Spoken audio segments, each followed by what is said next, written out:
नमस्कार साथियों, आज चिंतन में संयम बरतें संपन्न बने। चिंतन की उत्कृष्टता को अध्यात्म की भाषा में योग कहा गया है। इसके लिए ध्यान, धारणा, स्वाध्याय, सत्संग, चिंतन, मनन जैसे उपाय अपनाने पड़ते हैं। जीवन का दूसरा पक्ष है चरित्र। इसे क्रिया, कृत्य या कर्मकांड भी कहते हैं।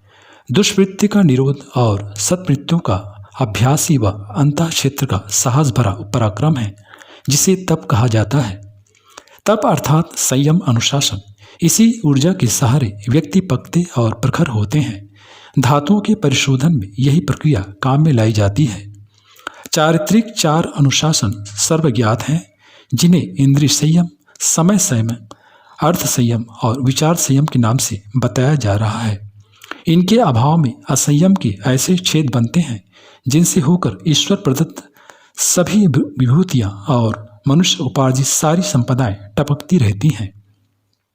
मनुष्य निचोड़े नींबू की तरह छूछ बनकर रह जाता है। छलनी में दूध दुहने पर गाय पालने वाले को कोई लाभ नहीं होता।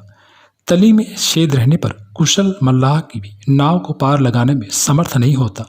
असंयमी आलसी कितना ही सुसंपन्न क्यों न हो, अपनी उन्हीं दुर्गुणों के कारण दुर्गति का त्रास सहेगा, ठोकरे खाएगा और असफल होता रहेगा। इंद्रिय असंयम में जीव का चटोरापन और कामुकता को अधिक विनाशकारी माना गया है। स्वाद के नाम पर चटोरा व्यक्ति अधिक मात्रा में अभक्ष खाता और पेट पर असह्य भार लादकर न केवल पाचन तंत्र को वरन समुचे कायतंत्र को गड़बड़ा देता है। दुर्बलता और रुग्णता इसी अनाचरण के अभिशाप हैं। कामुकता के कारण माध्यम से जीवन रस गंदी नाली के द्वार से बहता रहा है और मनोबल, बुद्धिबल और ओजस तेजस का भंडार खोखला होता जाता है। कहते हैं मनुष्य भोगों को नहीं भोगता, वरन भोग ही मनुष्य को भोग लेते हैं।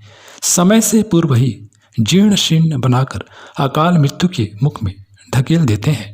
समय संपदा का मूल्य न समझने वाले, श्रम से जी चुराने वाले, समय को आलस्य प्रमाद में गंवाने वाले, दरिद्र बनने, पिछड़ेपन का त्रास सहने और उपहास तिरस्कार से भाजन बनते हैं।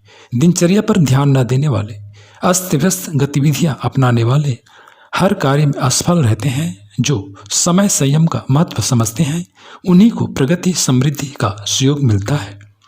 अर्थ असंयम का अर्थ है फिजूल खर्ची, व्यसन, विलास और अहंकार से प्रेरित होकर कितने ही लोग पैसा फूकते रहते हैं। श्रृंगार सजधज में ढेरों पैसा उड़ जाता है। कुरीतियों के कुचक्र में फंसकर लोग गाढ़ी कमाई को फुलझड़ी की तरह जलाते हैं।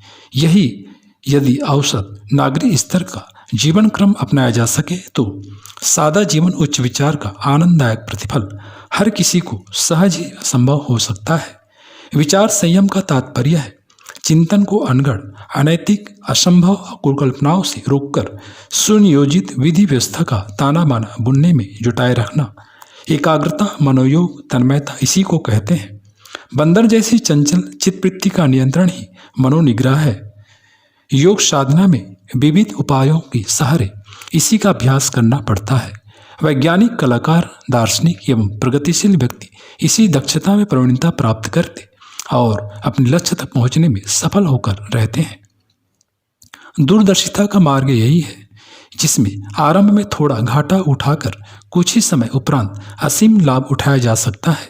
किसान, माली, विद्यार्थी, व्यवसायी, पहलवान अपने आरंभ काल में समय और धन गंवाते दिखते हैं, पर कुछ ही समय का धैर्य और श्रम उन्हें पूंजी की तुलना में असंख्य गुनी उपलब्धियों से मालामाल करके रख देता है। किसानों के कोठे भरते हैं, माली अमीर बनते हैं, विद्यार्थी अफसर होते और पहलवान दंगल पछाड़ते देखे जाते हैं। वैज्ञानिकों, साहित्यकारों, कलाकारों की आरंभिक साधना भी बचकाने लोगों की निरर्थक सीत खपाई दिखती है, पर जब समय अनुसार छोटा पौधा विशाल वट वृक्ष बनकर अपनी गरिमा का परिचय देता है, तब यह सोचने की विवश होना पड़ता है कि दूरदर्शिता अपनाना ही सबसे अच्छा व्यवसाय है। इसी को अपनाकर सामान्य परिस्थिति के व्यक्ति महामानव बने, सौभाग्यशाली हुए और अपने कर्तव्य के आधार पर लोक श्रद्धा के भाजन होकर इतिहास प्रसिद्ध हुए। हम भी संयम बरतें व समर्थ संपन्न बने।